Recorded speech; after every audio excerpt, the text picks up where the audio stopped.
It's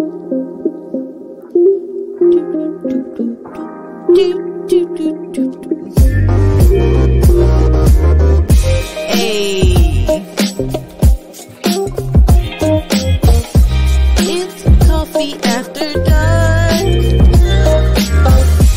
with Robert and Juleen.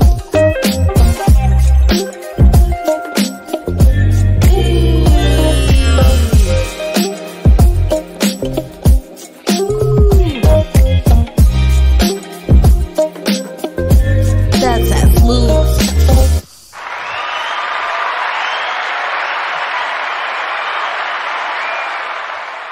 Ooh, you like how I avoided those copyright violations, right? You didn't have to do that. But YouTube is tripping, so we had to. Well, we shouldn't even upload this on YouTube. Podbean does it automatically. Tell them to stop it right now. Okay, I'll give them a stern talking to. Mm-hmm. I'll get right on that. That doesn't work.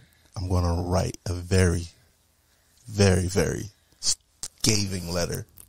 You're gonna write a strongly worded letter? Yeah, that. You gonna break out the Karen wig? No, I'll just write a very strong letter. But the Karen wig is there for our use. You know, we gotta write if you're gonna write a Karen letter, you gotta wear the Karen wig. I can't do it without the wig. I'm cool. I'm a fool too. You sure? I'm gonna work on my skit. I'm gonna get that Karen wig and I'm gonna put it to good use. It's gonna be like a whole series. There's enough Karens in this world. We don't need another. It's okay. The skit's gonna be funny. It's gonna be like PTO Karen. Okay, don't give them too much. Yeah. Tune in for the chronicles of the group me overlord. Okay. Welcome back, good people. Welcome. Good people of Podland. So, what do we got in store for today? Part deuce Of Euphoria. Okay. Except this time we're going to talk about the breakdown of Rue's relationships. Yeah, because we don't remember. Because we forgot where we left off on part one. Yeah. And you're probably wondering, like, just listen to the last episode. Well, we are crunched for time. We got to get this out. Yeah, because we are a day late. Mm-hmm. And $1 short. And we got stuff to do. We got to get the kids. Yeah. And we have to take the roadcaster in for inspection.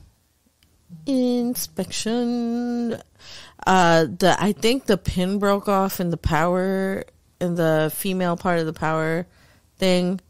Because, like, the power cord works just fine.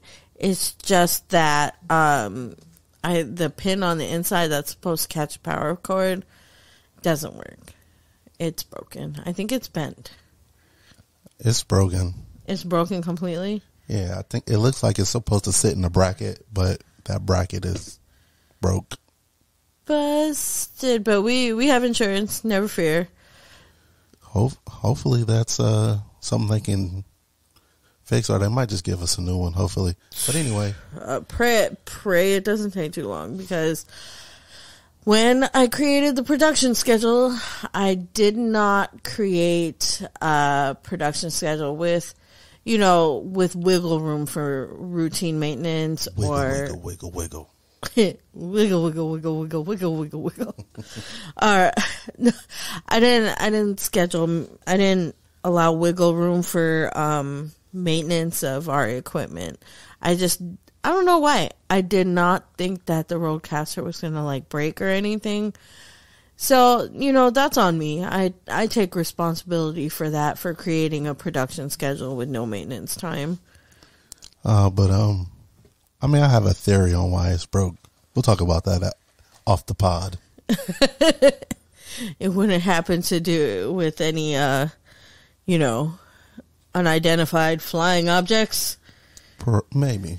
UFOs? Maybe. Aliens who abduct cupcakes without permission, and Sprite, and Cherry Coke. All right, so matter of fact, he's grounded. Damn right, it. Let's get into it. So, yeah, how's work going, babe? I've had a few days off. So great. It's been fantastic. Super fantastic. And I stole your line. Don't ever do that again. I ain't never scared. Okay. No, you know what happened to me, babe? See, when your wife is spoiled, right? And then you tell her no, and she's like, well, what do I do now? What is this no you speak of?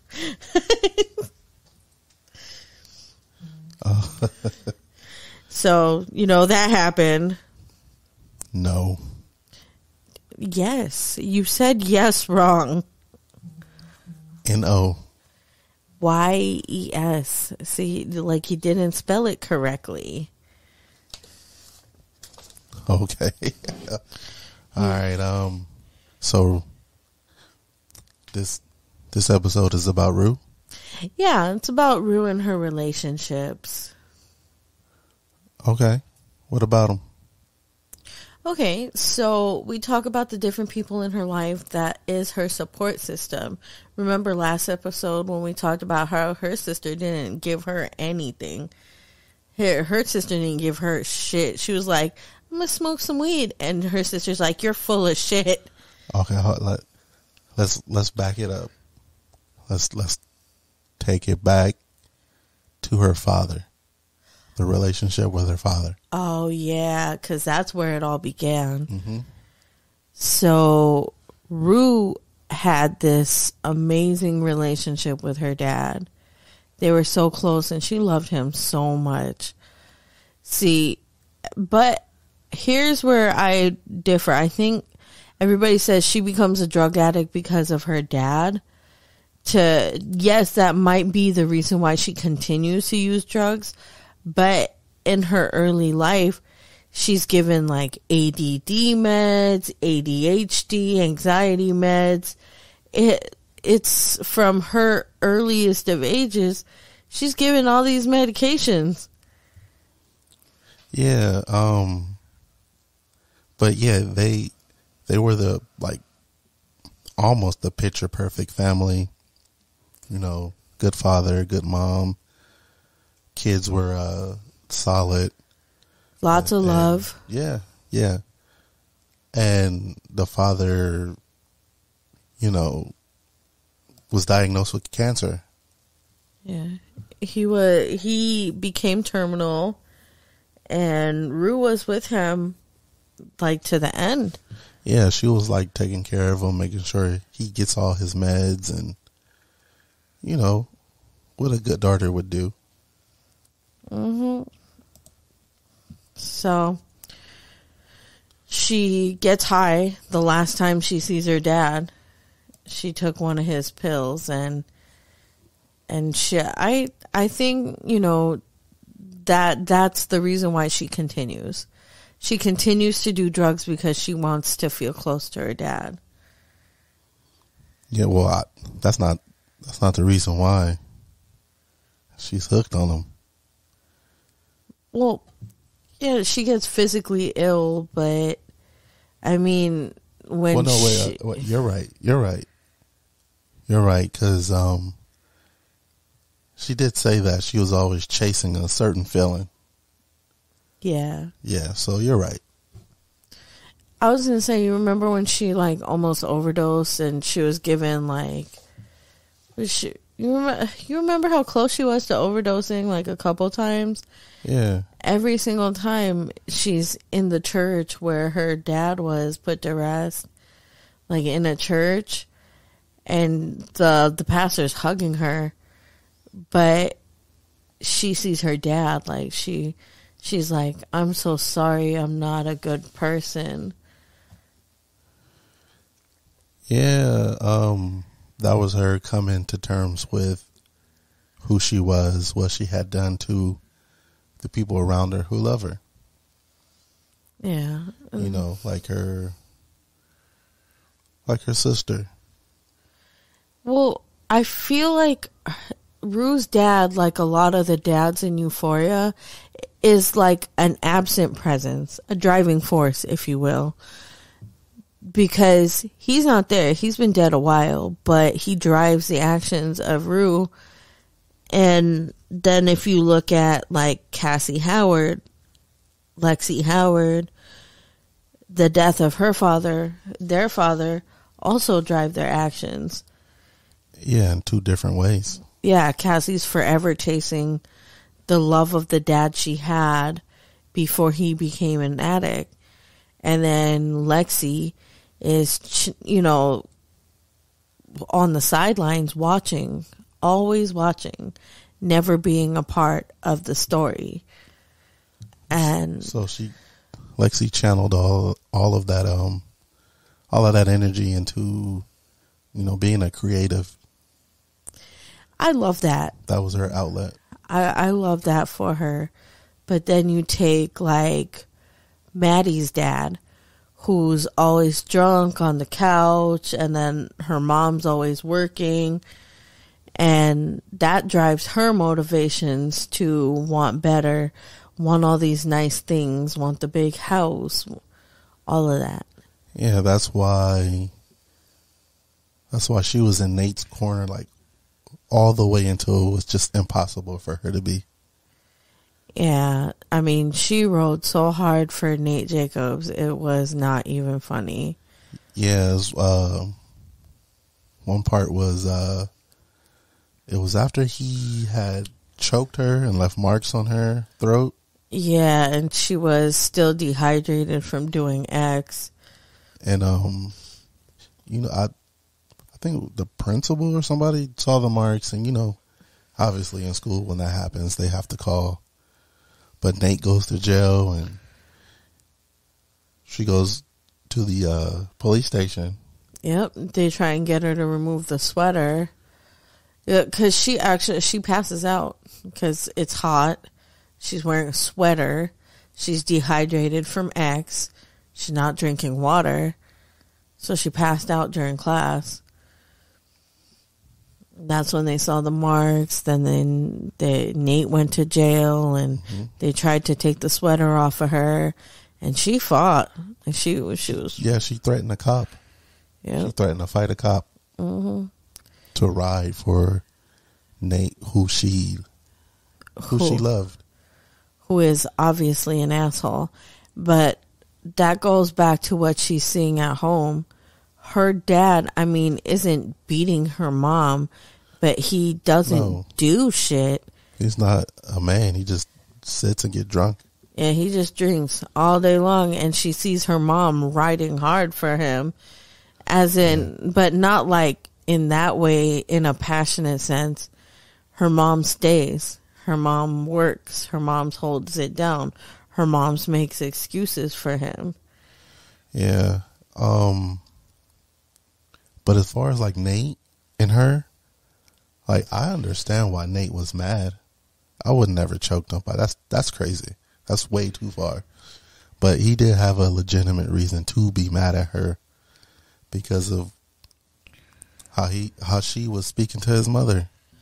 She was crazy for that. Well, that's the thing too. Like, I don't agree with him telling her, you know, put some clothes on. My parents already don't like you. That's low key abusive. I don't care if Maddie was out there naked. Like, she is her own person. Nate can be like, okay, well, if this is the type of shit I gotta deal with, then, you know, I'm gonna have to just let you go.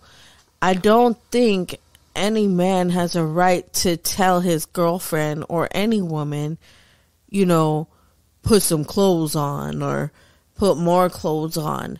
I personally would not be able to rock that outfit. There was a lot of skin.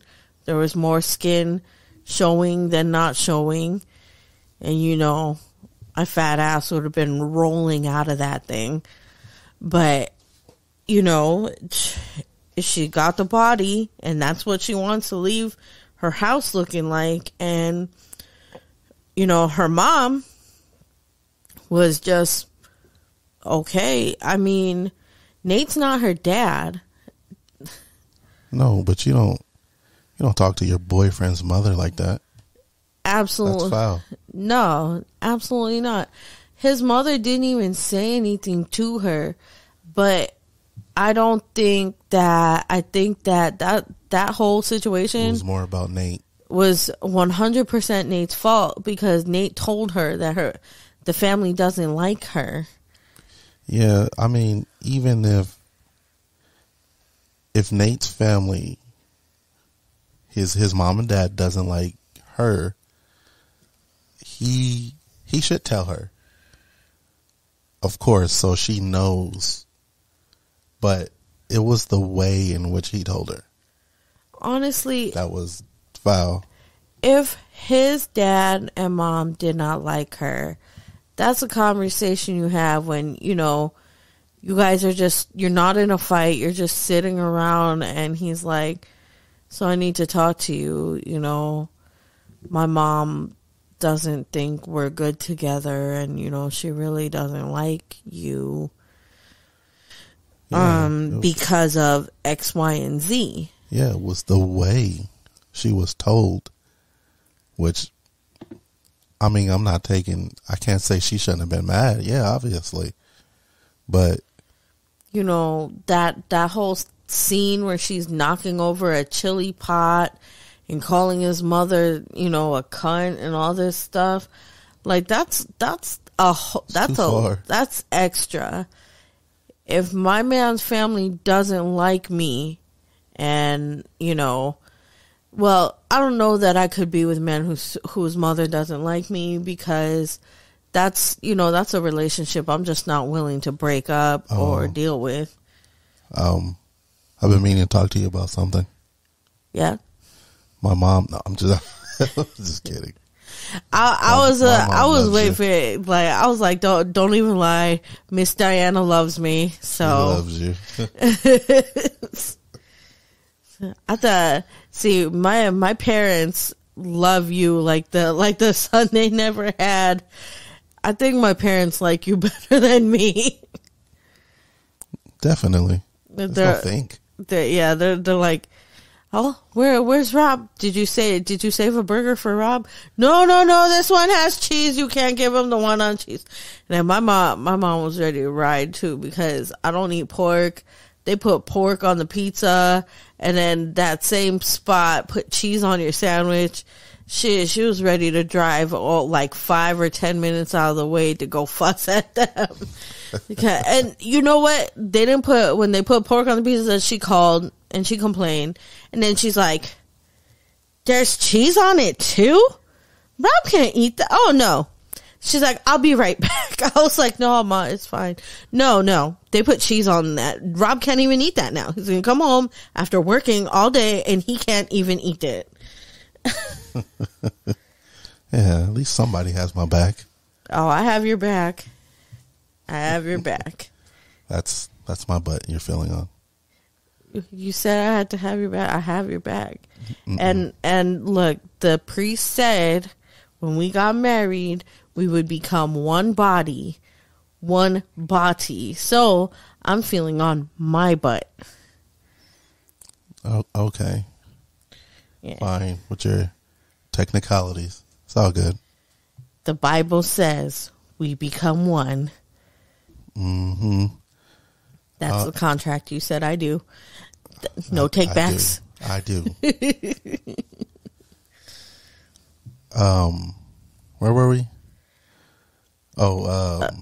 Maddie.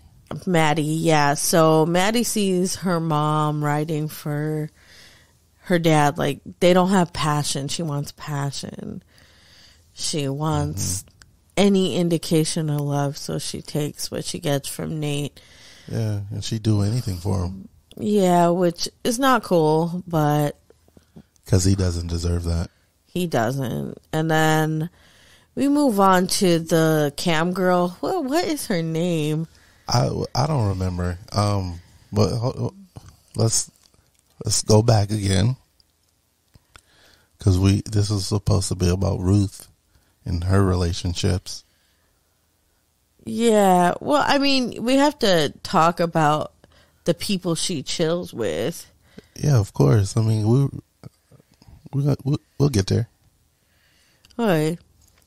You know, I brought up her sister earlier.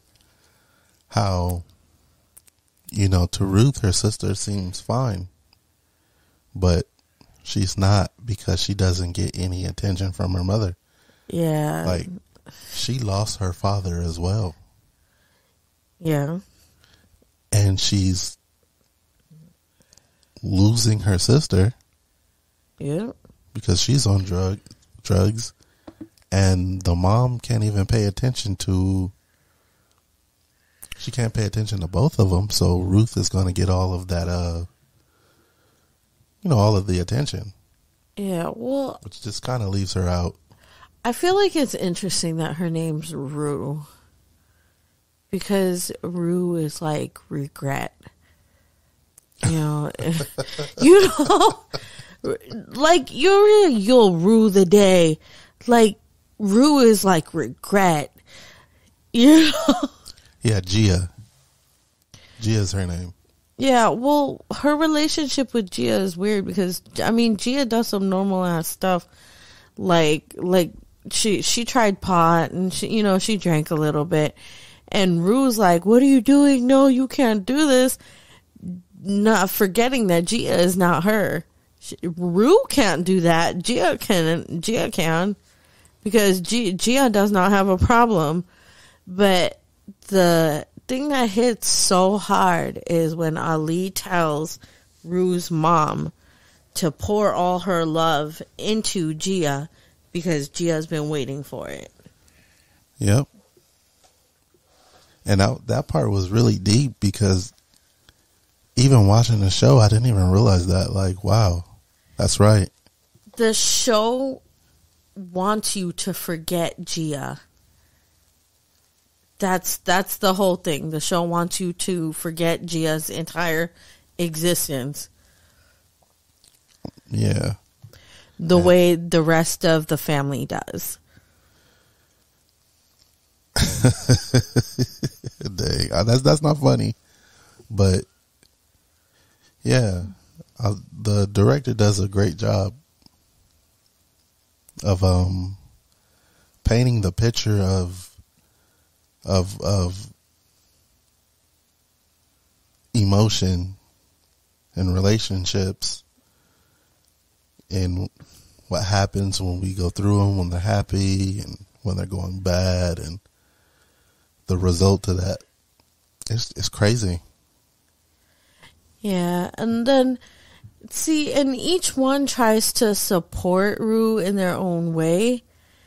See, Ali holds Rue accountable.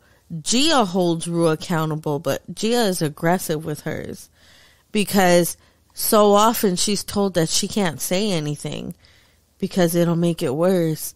You can't complain, you can't be mad. She can't help it. But Ali says, you're allowed to feel your feelings. Ali holds her accountable, and he sets his boundaries and stays firm in them. Yeah, and that's exactly why he was the first person she called to apologize to. Well, that, and, there's no judgment too. See, Rue's mom will clean up her shit, piss, do all this, the puke, all of that. But, Rue's mom still judges her because she doesn't get it. Yeah, and they're always arguing. Constantly. And then they almost came to blows when they had that intervention. Didn't Rue's mom slap her one time? Yep. Yeah. Because didn't she call her out her name or something? Something. I don't remember, but Yeah, her mom popped her in the face once. Oh my gosh. I swear, I keep smelling chocolate milk, and I want chocolate milk so bad. But I cannot have it. It doesn't smell like chocolate milk, guys. Don't worry about it. No, I smell chocolate milk. I don't smell anything. I smell chocolate milk. It smells, I can smell it. Let's see, who's next up? Kat. You brought up Kat, the cam girl. Oh, okay. Her name's Kat. I forgot. Okay. Well, okay. So we talked about Ruth's mom. If we're going to move outward to the family, her relationship with Ali. And then we already talked about her friends. Yeah, the cam girl's next. Now, she is interesting but forgettable. I don't know why. You know why? Why? Because there was no story about her or her parents. Was there? Well, her mom's a single mom. That's it. That's all we see. Her mom's a single mom. I don't know if the dad left or what happened. But her story is so forgettable. She becomes a cam girl. She makes money, humiliating men. You know, it was a lot of penis. Yeah, season 1 was a lot. It was like too much. Penis. For me, it was too much. It was like a pack of hot dogs on screen. Lots of hot dogs. And, you know, but she was like, she humiliated all these dudes, and then she had like random sex, but then when she had a good dude, she was unable to have sex with him in like a normal way because, you know, she was on a porn site doing porn things. Or just even love him or treat him right. And then she gaslighted him, which was wild. She was like, I might have a terminal illness. He's like, I think you don't have a terminal illness. You just don't want to be with me. Yeah, Ethan is his name. He's a very, you know, very low-key, chill guy. You know, really smart. For just, you know, and emotionally mature for, I guess, a quote-unquote high schooler. Because, you know, he was calm. He broke that situation down to where it's like, no, I think you just want to break up with me. And if you do, just say so. Exactly. He's like, can you be honest and stop lying to me? See, that's the problem, though. She had this unrealistic expectation of what sex was like. And I'm not anti-porn. I want to put it out there. I don't think there's anything wrong with adults watching porn because they're doing things between two consenting adults in the porn. And then, you know, when two consenting adults decide to have sex, you can experiment, you can do whatever. But I feel like we're at an age where we know what we like. We know what we like, and we've got to stop being afraid to say, this is what pleases me. Like, for women, you know, they need to stop faking orgasms. Just stop it. You're not helping him or you. Okay, I don't think this is the porn pod. No, but it pertains. See, Kat became a cam girl at the age of, what, 15 or 16? I think they're 17. 17. Before she was able to have, like, a pretty solid foundation of what she likes and doesn't like sexually, or, you know, she did not have a loving partner to discover that with. Which, that could have been Ethan. when they became consenting adults. But the fact is she didn't. So she's on these porn sites. She's writing pornographic fan fiction. So she's basically living in her head to these fantasies. And, you know, maybe one day as a consenting adult, she'll find a partner that'll dress up like, you know, Khal Drago for her, or, you know, or even find something that she's really into that, you know, just lights her up. But the fact is, each of these kids explore porn in a different way that is harmful. Like Kat Hernandez, she you know, she explores porn, becomes a cam girl, and then is no longer able to have like a normal exploratory sexual relationship with her less experienced partner. Yeah, she's built up a fantasy in her head of what it's supposed to be, and he's just kind of like a normal dude. And then you take Maddie, who also watched porn.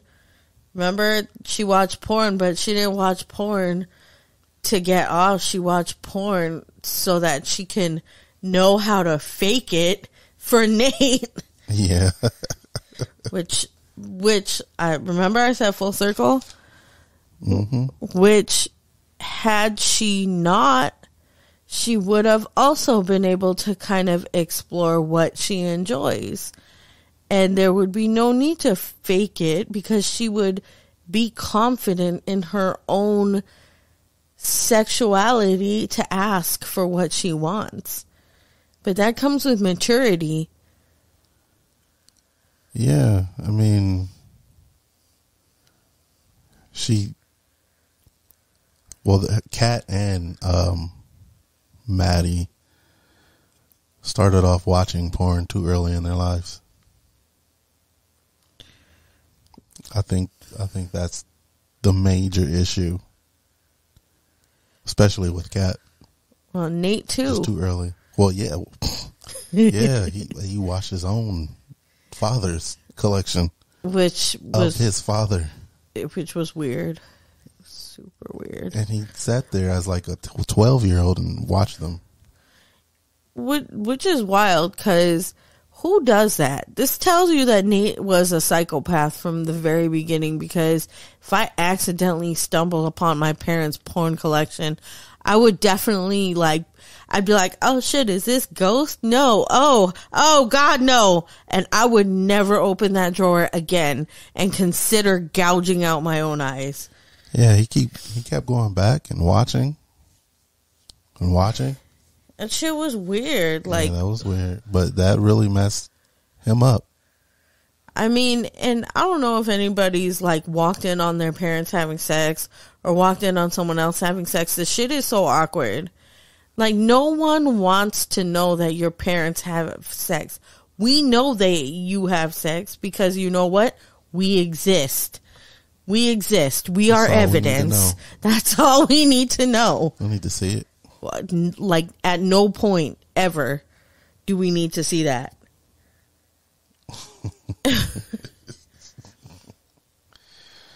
I mean,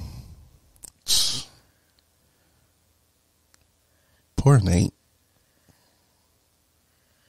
Well, that's what I'm saying. The relationship these kids have with, sex and drugs and, well, I would venture out to say their complicated relationships with their father too kind of shape and drive their motivations. Yeah, it does. It does. It affects how they treat their friends and whoever they're in a relationship with on a major level.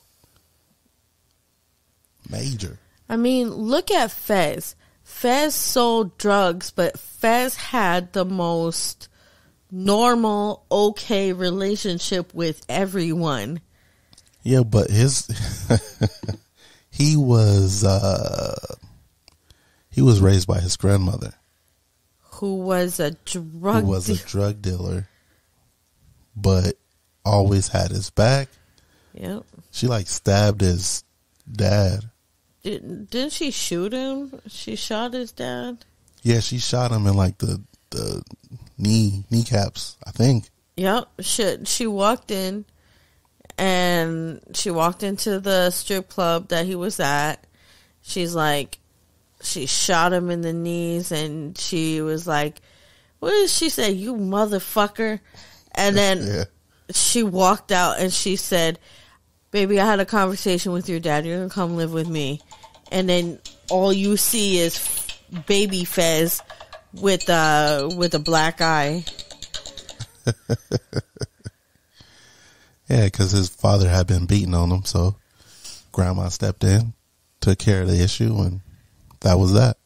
Yeah, she accidentally hit him in the head with a bat. Remember that? Oops. It was my bad. Yeah, but the difference with Fez, his grandmother rode for him, had his back. You know, I think she taught him loyalty. Yeah. And then, you know, Ashtray came along.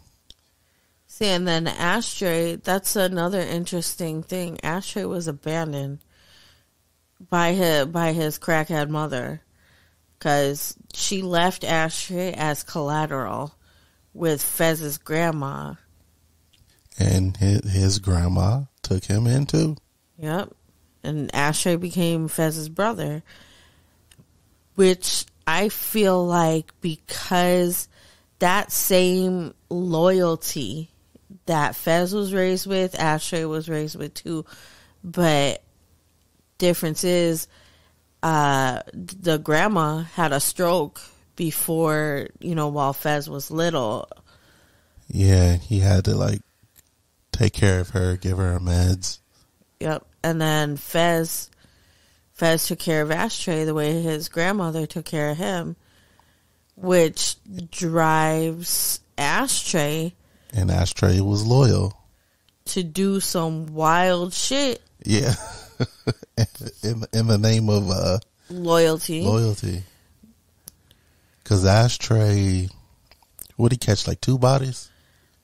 Yeah, no, 3. Because Ashtray took out a cop. That's right. He took out Mouse.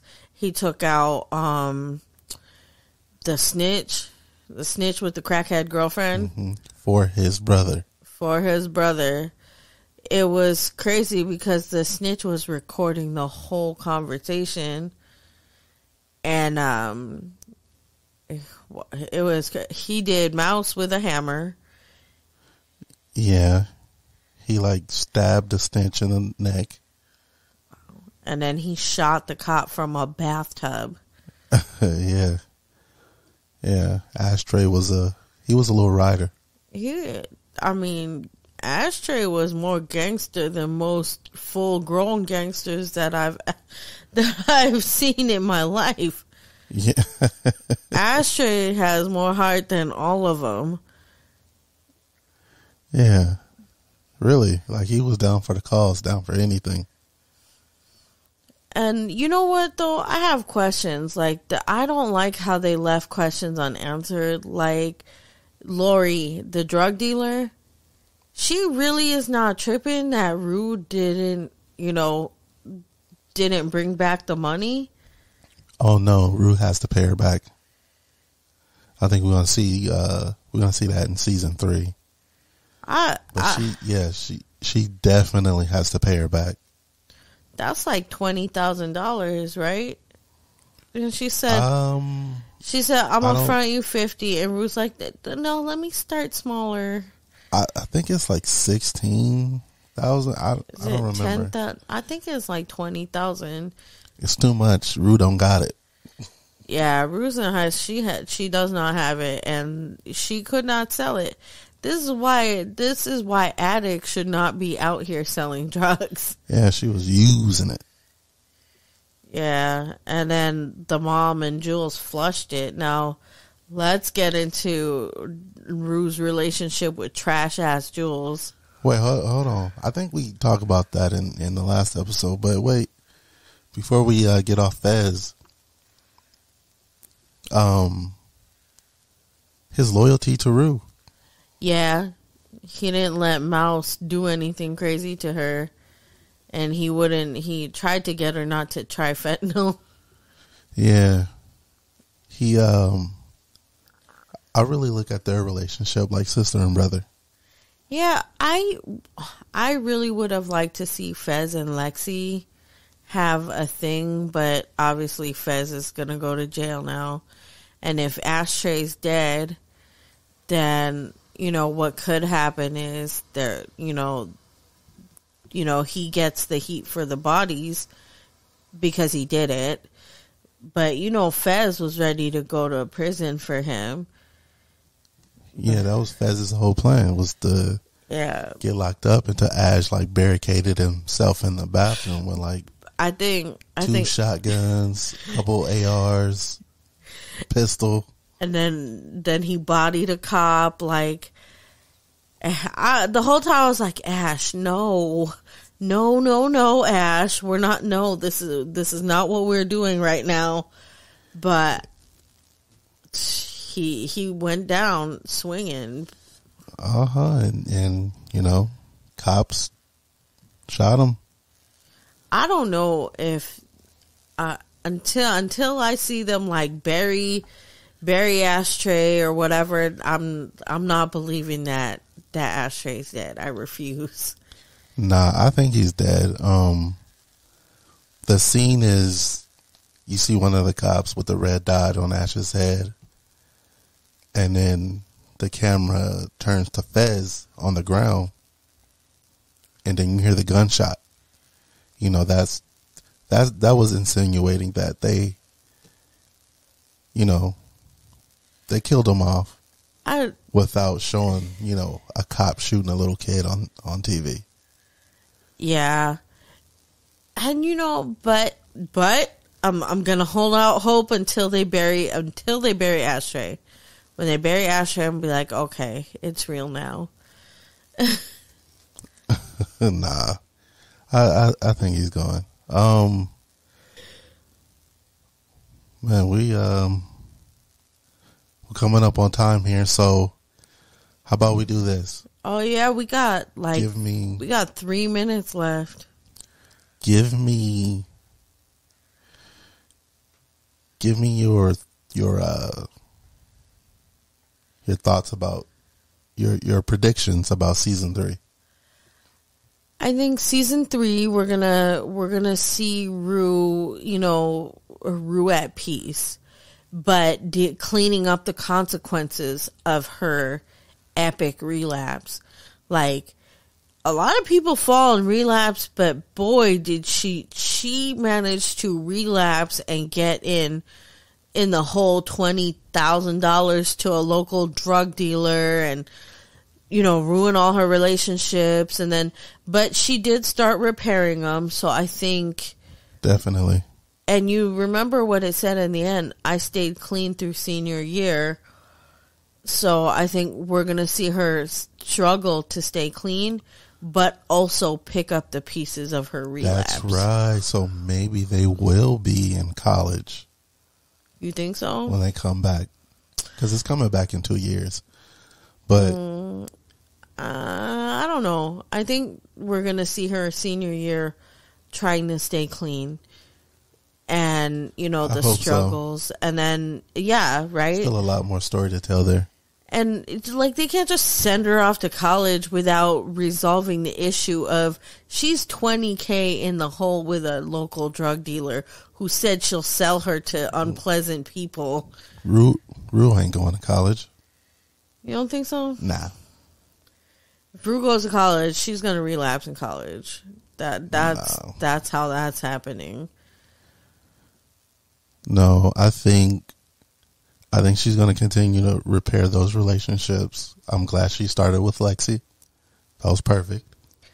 Ali. You know what I mean, her friend group. Yeah. Yeah, she started with Lexi, which was great. she exposed Cassie. Yeah.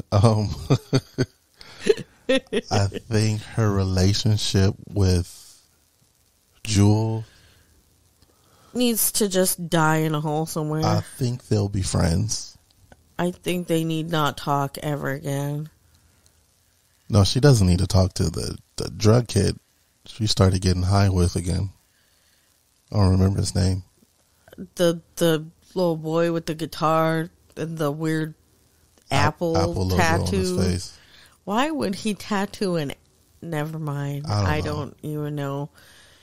I think she should stop talking to him. I think she should talk. She should just stop talking to both of them. Nah, because Jules is a pretty big part of the show.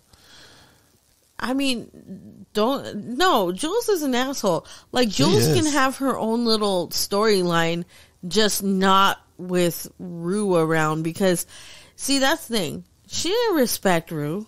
She had like 2 sneaky links, bump some rails out of town. Like, Jules sucks. Like, are we even going to address this? Everybody's like, You want to know a fun fact? Jules and Rue. If I click on one of these writers down here, she's one of the writers for the show. Oh, well, Zendaya's an executive producer on the show. Yeah. I didn't realize that the actress, the actress that plays Jules was one of the writers. Well, that's cool because one on Bisexual, one of the criticisms is that if you're going to be writing queer stories, then they should have a queer writer. So it's cool that they have Hunter Schafer, who is actually like a transgender activist and has been since like before high school, which I think that's pretty amazing. Yeah, and I mean, honestly, like if there's people out there who are like, oh no, I don't want to watch a show with transgender and queer and all of that.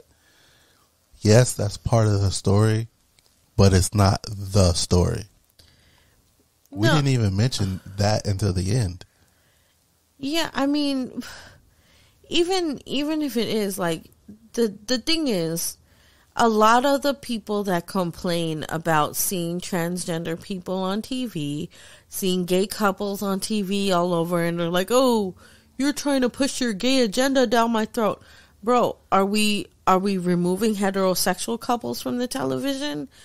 These different diverse groups all exist, and it's just nice to see them on TV, so it's just like the reason why I stopped watching Friends.